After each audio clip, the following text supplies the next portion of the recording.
తెలంగాణలో 3 రోజుల పాటు భారీ నుంచి అతి భారీ వర్షాలు కురుస్తాయని వాతావరణ శాఖ తెలిపింది. భద్రాద్రి, మహబూబాబాద్, ములుగు జిల్లాలకు రెడ్ అలర్ట్, భూపాలపల్లి జిల్లాకు ఆరెంజ్ అలర్ట్, రాష్ట్రంలో 12 రాష్ట్రాలకు ఎల్లో అలర్ట్ ప్రకటించింది. మరోవైపు ఆదిలాబాద్, హనుమకొండ, వరంగల్, కామారెడ్డి, ఖమ్మం, కోమరం భీం, నిర్మల్, మంచిర్యాల, సంగారెడ్డి, మెదక్, వికారాబాద్, సూర్యాపేట జిల్లాల్లో వర్షాలు గంటకు 30 నుంచి 40 కిలోమీటర్ల వేగంతో ఈదురుగాలులు వీస్తాయంది. ప్రజలు అప్రమత్తంగా ఉండాలని అధికారులు సూచించారు. ఇక ఈ విషయంపై మరింత సమాచారం అందించడానికి మా ప్రతినిధి లిఖిత ఫోన్లో అందుబాటులో ఉన్నారు. లిఖిత, చెప్పండి.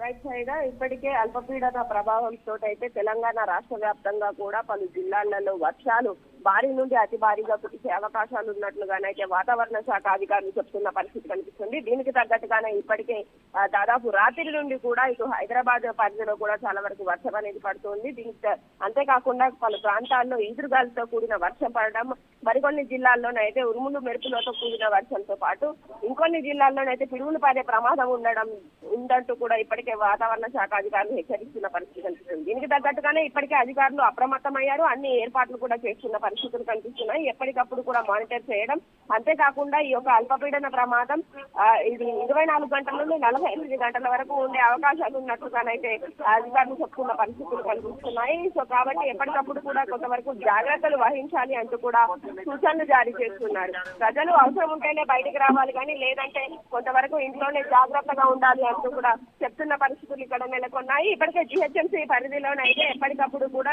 డిఆర్ఎఫ్ టీం కావచ్చు, హైడ్రా టీం కావచ్చు, అదేవిధంగా ఈ యొక్క మిగతా అధికారులు కూడా సేవలు అందిస్తున్న పరిస్థితి కనిపిస్తుంది. కొన్ని ప్రాంతాల్లోనైతే కరెంటు పవర్ కట్టింగ్ అనేది ఉండే అవకాశాలు ఉన్నట్లుగానే తెలుస్తుంది. ఎందుకంటే ఈ వర్షం వలన కరెంటు పోల్స్ వద్ద ప్రమాదాలు ఏర్పడే అవకాశం ఉండడంతో ఆ ప్రాంతాల్లో కొంతవరకు కరెంట్ కట్టింగ్స్ అనేటివి ఉండే అవకాశాలు ఉన్నాయి.